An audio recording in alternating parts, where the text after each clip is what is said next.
Welcome you all. तो दोस्तों कैसे हो आप सभी। आज हम ऐसे का पावर पैक सीरीज का सेकंड लेक्चर लेके आए हैं जो हमारा टॉपिक है role of technology in globalisation. तो चलिए शुरू करते हैं आज का टॉपिक। और सिलेबस तो आपने कल देख ही लिया था, अपन डिस्कस कर लिया है। आज हम ये देखेंगे कि इस टॉपिक से रिलेटेड कौन कौन से पीवाई क्यूज आ चुके हैं हमारे अलग अलग एग्जाम्स में। तो globalisation would finish small scale industries in India, rise of artificial intelligence, the threat of jobless future and better opportunities through reskilling and upskilling, role of technology in globalization, ये तो हमारा आज मेन टॉपिक है। impact of globalization in Indian society, technology is a silent feature international relations। तो ये जो topics PYQs आप देख रहे हैं, इससे आपको ये बेनिफिट होगा कि आज का टॉपिक करने के बाद इस टाइप के जितने भी पीवाईक्यूज आएंगे आप उसको अटेम्प्ट कर सकते हैं फ्रीली। तो चलिए मैं आपको सबसे पहले एक अपना स्ट्रैटेजी बताऊंगा कि किस तरीके से मैं एग्जाम में या कहीं भी कैसे भी ऐसे अटेम्प्ट करता हूँ। तो हमको ये पता है कि 3 आवर्स हैं हमारे पास और 4 क्वेश्चंस अटेम्प्ट करने हैं। तो 45 मिनट्स हमारे पास है, ठीक है, हर पर ऐसे के लिए। तो मैं क्या करता हूँ कि एक स्ट्रक्चर पहले रफ में 5 मिनट से लेके 8 मिनट या 10 मिनट तक मैं एक स्ट्रक्चर बना लेता हूँ। जैसे ऐसे का टॉपिक हो गया हमारा, तो हमने उसको कल जो स्ट्रक्चर पढ़ा था उसमें उसके हिसाब से 6 पार्ट में डिवाइड कर लिया।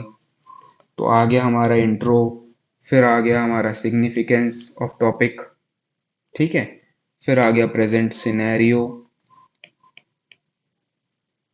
ओके, प्रेजेंट सिनेरियो आ गया। फिर चैलेंजेस, हमारे चैलेंजेस, सॉल्यूशंस एंड कंक्लूजन। तो इस तरीके से जब हम पूरा एक स्ट्रक्चर बना लेंगे और मैं बोलूंगा कि आप बुलेट पॉइंट्स इसमें लिखते जाइए कि ग्लोबलाइजेशन को डिफाइन करना है, इसका बुलेट पॉइंट्स लिख लीजिए, इसके बुलेट पॉइंट। तो क्या होगा कि एक स्ट्रक्चर आपका बन जाएगा। स्ट्रक्चर बन जाएगा तो आपको क्या है कि जब ऐसे राइटिंग करेंगे तो बीच बीच में आपको सोचना नहीं पड़ेगा। आप एक फ्लो में लिखते चले जाएंगे, एक फ्लो में लिखते चले जाएंगे। तो आप पहले, और हो सकता है बीच में आपको कुछ पॉइंट याद आ जाए तो आप उसमें तुरंत लिख लीजिए। फिर मान लीजिए चैलेंज का पॉइंट आपको बीच में याद आ गया तो आप चैलेंज जाके लिख लीजिए। फिर क्या है कि स्ट्रक्चर्ड फॉर्म में आप लिखते चले जाएंगे। तो जब 5 से 8 मिनट में आपका ये काम हो गया तो बाकी बचे 30 से 35 मिनट में आप एक बहुत ही शानदार ऐसे लिखेंगे। मैं बता रहा हूँ आपको। तो इस तरीके का फ्लो चार्ट मैंने आपको नेक्स्ट स्लाइड में बना के रखा हुआ है, ये देख रहे हैं आप, इसे स्ट्रक्चर किया है मैंने। तो इंट्रोडक्शन हो गया, evolution and significance of technology in globalization, present scenario, challenges and bottlenecks, solution and recommendation और conclusion। तो इस तरीके से हम स्ट्रक्चर बना लेंगे और जितने भी बुलेट पॉइंट्स हैं हम इसको लिख लेंगे। ओके। तो इससे क्या होता है कि हम आगे जो हमारा ऐसे है वो हम बहुत ही शानदार तरीके से लिख पाएंगे। तो चलिए हम आगे, ये स्ट्रक्चर आपने जो देखा, इस स्ट्रक्चर को देखते हुए हम आगे वर्क करेंगे। तो पहले पार्ट आता है हमारा इंट्रोडक्शन का। तो इंट्रोडक्शन का शुरुआत करने का 2-3 तरीके होते हैं। पहला तो यह है कि आप डेफिनेशंस दे सकते हैं। ओके, तो मैंने आपके लिए 3-4 डेफिनेशंस लेके रखी हैं कि ग्लोबलाइजेशन का क्या अर्थ है। ग्लोबलाइजेशन जो है हमको free flow of trade, interdependence, inter connectedness provide करता है वर्ल्ड इकोनॉमीज के बीच में। जैसे अलग अलग कंट्रीज हैं तो उससे हम कनेक्ट कर पाते हैं। तो ये सब ग्लोबलाइजेशन के थ्रू होता है। तो ग्लोबलाइजेशन को सपोर्ट कौन करता है? सपोर्ट करता है टेक्नोलॉजिकल इनोवेशंस।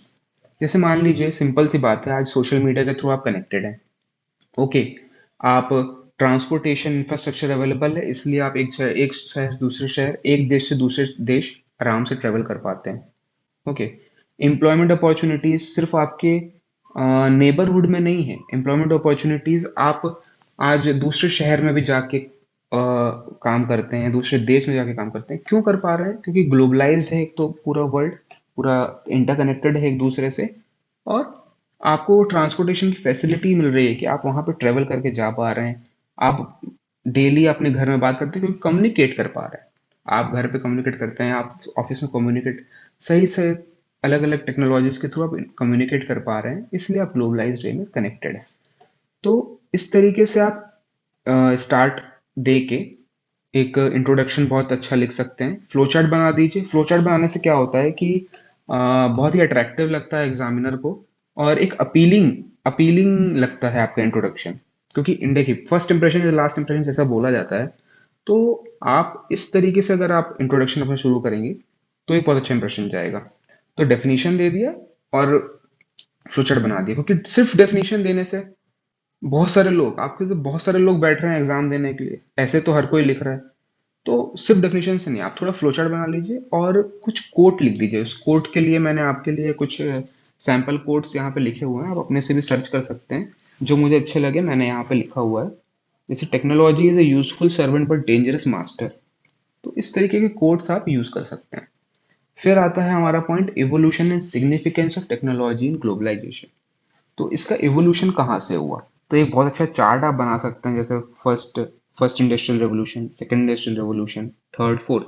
तो कैसे पहले फर्स्ट इंडस्ट्रियल रेवोल्यूशन के टाइम पे हम कितना कम इंटरकनेक्टेड थे ग्लोबली, हम कम ट्रेवल कर पाते थे, कम लोगों से कनेक्टेड हो पाते थे। और आज के टाइम पे आप फोर्थ इंडस्ट्रियल रेवोल्यूशन जो भी चल रहा है, जो आज के टाइम में आप देखिए हम कितने ज़्यादा इंटरकनेक्टेड हैं। सोशल मीडिया के थ्रू, वेब के थ्रू, हम ट्रांसपोर्टेशन इंफ्रास्ट्रक्चर इतना अच्छा है कि हम एक दूसरे से ट्रेवल कर पाते हैं, ट्रेड फ्लो इतना ईजी हो चुका है। तो ये सब चीज़ें हम देख पा रहे हैं एआई के थ्रू। इतना ज़्यादा हम इंटरकनेक्टेड हो चुके हैं, तो ग्लोबलाइजेशन इंक्रीज हुआ है विद टेक्नोलॉजी। तो बहुत अच्छा, इस तरीके से फ्लो चार्ट बनाने से एक इम्पैक्ट आपको पड़ेगा। ओके। ये भी पॉइंट देख सकते हैं, बहुत अच्छा स्टेटमेंट लगा मुझे। The relationship between technology and globalisation traces back to the industrial revolution when innovations in machine transportation began linking distinct regions। तो इस तरीके से आप अप्रोच रख सकते हैं। फिर ये पॉइंट ले सकते हैं कि ग्लोबलाइजेशन के थ्रू ज्योग्राफिकल बैरियर्स हमारे टूटते हैं। ओके। रियल टाइम हम इंटरेक्शन कर सकते हैं। कैसे कर सकते हैं? जैसे आजकल वीडियो कॉन्फ्रेंसिंग के थ्रू, जिसमें हम जूम ऐप का, जूम हो गया, टीम्स हो गया, ये सब ऐप्स का यूज करके हम एम्प्लॉयमेंट में भी कितना हेल्पफुल हुआ है। वर्क फ्रॉम होम की पॉलिसी आ पाई है। क्यों आ पाई? क्योंकि टेक्नोलॉजिकल एडवांसमेंट, टेक्नोलॉजिकल एडवांसमेंट के थ्रू आज हम यहाँ इंडिया में बैठे बैठे अमेरिका में भी जॉब्स ले सकते हैं। अमेरिका में बैठे बैठे हम all over the world jobs कर सकते हैं। हमको कोई प्रोडक्ट हमारा यहाँ पे इस शहर में मैन्युफैक्चर कर रहे हैं, मान लीजिए कहीं मैन्युफैक्चर कर रहे हैं, हम बाहर जाके भी उसको बेच सकते हैं। तो क्या है कि आज ग्लोबलाइजेशन के थ्रू हम पूरे वर्ल्ड में कनेक्टेड हैं, और ग्लोबलाइजेशन को बैक कौन कर रहा है? टेक्नोलॉजी कर रही है। जैसे कि हाई स्पीड इंटरनेट एक टेक्नोलॉजी है, उसके थ्रू भी हम सबसे जुड़े हुए हैं। डिजिटल प्लेटफॉर्म्स के थ्रू हम जुड़े हुए हैं। और ऑनलाइन ऐसे मान लीजिए नॉलेज शेयरिंग, आज नॉलेज शेयरिंग इतना इजी हो चुका है कि वो पॉइंट्स भी आप इसमें इंक्लूड कर सकते हैं। फिर हम देख रहे हैं कि प्रेजेंट सिनेरियो क्या है, टेक्निकल टेक्नोलॉजिकल इम्पैक्टिंग ग्लोबलाइजेशन। तो इस तरीके के पॉइंट्स अगर आप लिखेंगे तो बहुत ही अच्छा इम्पैक्ट जाएगा आपका। और शॉर्ट में आप फ्लो चार्ट्स में भी लिख सकते हैं और पैराग्राफ वाइज, पॉइंट वाइज भी लिख सकते हैं। तो डिजिटल कनेक्टिविटी हो गया, ई कॉमर्स बूम हो रहा है जैसे अमेजोन फ्लिपकार्ट के थ्रू। रिमोट वर्क कल्चर आ रहा है, वर्क फ्रॉम होम का क्यों आ पा रहा है? क्योंकि हम ये सब टेक्नोलॉजिकल टूल्स यूज कर पा रहे हैं। कल्चरल इंटीग्रेशन आ रहा है क्योंकि हमारा कल्चरल एक्सचेंज हो रहा है। आज अलग अलग कल्चर्स, अलग अलग रिलीजन्स एक शहर से दूसरे शहर ट्रेवल कर पा रहे हैं, एक देश से दूसरे देश ट्रेवल कर पा रहे हैं। क्यों? क्योंकि ग्लोबलाइजेशन का सिनेरियो है। इनोवेशन एंड नॉलेज शेयरिंग कर पा रहे हैं। अलग अलग कोर्सेज जो अमेरिका में हैं वो आज हम यहाँ डिस्टेंस लर्निंग के थ्रू पढ़ पा रहे हैं, एमबीए कोर्सेज कर पा रहे हैं। फिर आता है आर्टिफिशियल इंटेलिजेंस। ये तो एक बहुत ही शानदार चीज, जैसे आर्टिफिशियल इंटेलिजेंस जो है वो ग्लोबल सप्लाई चेन ये सब चीजों में भी बहुत हेल्पफुल है। Digital digital payments, crypto currencies, ये भी एक रेवोल्यूशनरी रहा है। जैसे यूपीआई को ले लें आप, तो इंडिया में सिर्फ पहले सिर्फ कैश ट्रांजैक्शन होते थे, बहुत कम लोग डिजिटल ट्रांजैक्शन करते थे। लेकिन यूपीआई आने के बाद आज हर कोई ऑनलाइन स्कैनर खोलता है और पेमेंट कर देता है। सिर्फ इंडिया में ही नहीं, यूपीआई और भी अलग देशों में भी चालू हो गया, जैसे कि सिंगापुर हो गया। अलग अलग कंट्रीज से एमओयू साइन किया है इंडिया ने, तो वो हो गया। फिर साइबर सिक्योरिटी चैलेंजेस थोड़े बहुत तो आते ही हैं, और वो तो है ही। स्मार्ट मैन्युफैक्चरिंग इंडस्ट्री 4.0, जैसे IoT, robotics, smart factories, enhance global production and logistics. तो ये हमारा प्रेजेंट सिनेरियो है, जो टेक्नोलॉजी है वो ग्लोबलाइजेशन को किस तरीके से इम्पैक्ट कर रही है। अब मैं आपके लिए कुछ डेटा लेके आया हूँ कि जैसे इंडिया की अलग अलग टेक्नोलॉजी से रिलेटेड या अलग अलग ग्लोबलाइजेशन से रिलेटेड क्या क्या रैंकिंग है ओवरऑल। तो इनोवेशन इंडेक्स में 39th है, ग्लोबल स्टार्टअप इकोसिस्टम में थर्ड है, नेटवर्क रेडीनेस इंडेक्स में 49th पोजीशन में है, ग्लोबल सॉफ्ट पावर इंडेक्स में 29। तो आप कहीं कहीं इंडेक्सेस, कहीं कहीं पे आप रैंकिंग भी शो कर सकते हैं इंडिया की। बहुत अच्छा इम्पैक्ट जाता है। अब बात आती है कि क्या चैलेंजेस और क्या बॉटलनेक्स हैं टेक्नोलॉजी ग्लोबलाइजेशन को अचीव करने के लिए। टेक्नोलॉजी से क्या क्या चैलेंजेस आ रहे हैं, फेस करने पड़ रहे हैं। तो पहला थे डिजिटल डिवाइड, कि हर कोई आपका डिजिटल डिजिटल डिजिटल डिवाइड हो रहा है। मतलब जैसे मान लीजिए कि रूरल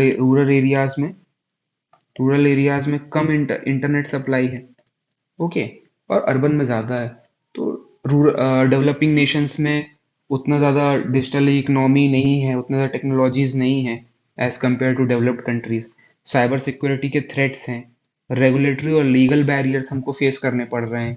सब जगह उतना ज़्यादा इजी लॉज नहीं है। टेक्नोलॉजिकली डिपेंडेंट भी हैं। हमारा जैसे कंट्री टेक्नोलॉजिकली डिपेंडेंट है यूएसए पर, चाइना पर, साउथ कोरिया पर, ओके, जापान पर। तो इन सब पे भी टेक्नोलॉजिकली डिपेंडेंट है हम अलग अलग चीज़ों के लिए। तो उतना ज़्यादा ग्लोबलाइज हम नहीं हो पाते हैं। अब कल्चर लैंग्वेज बैरियर्स हैं, एथिकल और प्राइवेसी कंसर्न्स, ये सब अलग अलग टॉपिक्स हैं। अगर ये आप पॉइंट लिखते हैं तो आपका ऐसे बहुत अच्छा हो जाएगा। अब जब चैलेंजेस की बात कर ली हमने, तो सॉल्यूशंस और रिकमेंडेशंस भी देंगे। तो सॉल्यूशंस एंड रिकमेंडेशन देने के लिए जैसे जो हमने चैलेंजेस किया है उसके पैरेलली भी हम रिकमेंडेशन सॉल्यूशंस दे सकते हैं और एक्स्ट्रा भी दे सकते हैं। तो जैसे डिजिटल इंडिया प्रोग्राम के बारे में बात कर सकते हैं। भारत नेट प्रोजेक्ट में क्या है कि 2.5 लैक्स ग्राम पंचायत में हम ब्रॉडबैंड इंटरनेट की अवेलेबिलिटी प्रोवाइड कराएंगे as per Bharat net project India के द्वारा। उन्नति प्रोजेक्ट्स जो है वो सपोर्ट करता है रूरल कंप्यूटर एजुकेशन को, ओके। तो ये भी बहुत अच्छे अच्छे इनिशिएटिव्स हैं जो डिजिटल डिवाइड को कम करते हैं। और साइबर सिक्योरिटी इन्हेंस करने के लिए भी इंडिया ने नेशनल साइबर सिक्योरिटी पॉलिसी लेके आई है, जिससे क्या है कि हम साइबर सिक्योरिटी से लड़ पाएं। फिर हमको रेगुलेटरी फ्रेमवर्क्स को इजी करना है, तो अलग अलग यूएन लेवल पे और अलग अलग बाईपार्टाइट या ट्राईपार्टाइट देश मिलके हम उसको रेगुलेटरी फ्रेमवर्क को इजी कर सकते हैं। टेक्निकल डिपेंडेंसी कम करने के लिए सेमीकंडक्टर मैन्युफैक्चरिंग को हमको यहाँ पे सपोर्ट करना है, इंसेंटिव्स लाने हैं। प्रोडक्शन लिंक्ड इंसेंटिव्स लेके आया है इंडिया। तो अलग अलग स्कीम्स लेके आए हुए हैं। अब कल्चर और लैंग्वेज बैरियर्स खत्म करने के लिए डिजिटल मोबाइल लाइब्रेरी लाए हैं, जिससे कि हम मल्टीपल लैंग्वेजेस में चीज़ों को पढ़ सकते हैं। तो इस तरीके से बहुत सारे सॉल्यूशंस और रिकमेंडेशंस मैंने यहाँ पे भी दिए हुए हैं आपके रेफरेंस के लिए। अगर आप जैसे मैं इसमें भी नहीं और भी ऐसे में बात करूँ, अगर आप सस्टेनेबल डेवलपमेंट गोल्स जो यूएन के हैं उसको रिलेट करके कोई भी टॉपिक में अगर आप इनकॉर्पोरेट करते हैं तो बहुत ही अच्छा इम्पैक्ट आपके ऐसे में जाएगा। तो जैसे कि मैंने इसमें से 5 एसडीजीज को रिलेट किया हुआ है कि क्वालिटी एजुकेशन जैसे बात करते हैं। तो क्वालिटी एजुकेशन, अब आज मैं किसी शहर में बैठा हुआ हूँ इंडिया के, मुझे अमेरिका से एक बहुत अच्छा कोर्स करना है, तो आज मैं अवेलेबल है, आज मैं डिस्टेंस लर्निंग कर सकता हूँ। तो क्वालिटी एजुकेशन क्यों मिल पा रहा है? क्योंकि टेक्नोलॉजी है। तो इसी तरीके से आप अलग अलग सस्टेनेबल गोल्स को कनेक्ट करके अपने सॉल्यूशंस और रिकमेंडेशन लिखिए। अब एट लास्ट आती है बात कंक्लूजन की। तो कंक्लूजन बहुत ही शानदार होना चाहिए, एक कंसाइज वे में लिखना चाहिए, क्योंकि जैसे first impression in last impression introduction में होता है, वैसे कंक्लूजन में भी एक आपका एक अंतिम आपका स्ट्रोक होता है। क्योंकि एट लास्ट यहाँ पे ही फिर मार्किंग शुरू होता है, मतलब मार्किंग आपका जो होता है, तो ये इम्पैक्टफुल होना चाहिए।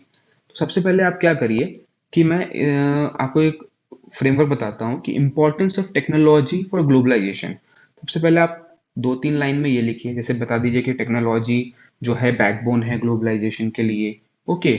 और टेक्नोलॉजी क्या फैसिलिटेट करती है ग्लोबलाइजेशन को?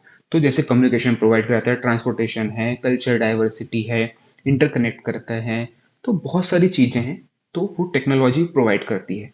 थोड़े थोड़े चैलेंजेस भी हमको फेस करने पड़ते हैं, जैसे डिजिटल डिवाइड है, ओके, साइबर सिक्योरिटीज हैं। तो ये सब चैलेंजेस हमको फेस करने पड़ते हैं, लेकिन हम ये कुछ फ्यूचरिस्टिक स्टेप्स उठाएंगे जिससे हम कुछ ऐसी गवर्नमेंट गवर्नमेंट को ऐसी पॉलिसी बनानी चाहिए, या फिर पर्सन टू पर्सन लेवल पे हमको क्या स्टेप्स लेने हैं, तो उस पॉइंट को इनकॉर्पोरेट करते हुए हम एक बहुत अच्छा कंक्लूजन लिख सकते हैं। तो हम एक सैम्पल कंक्लूजन मैंने यहाँ पे आपके लिए लिखा हुआ है।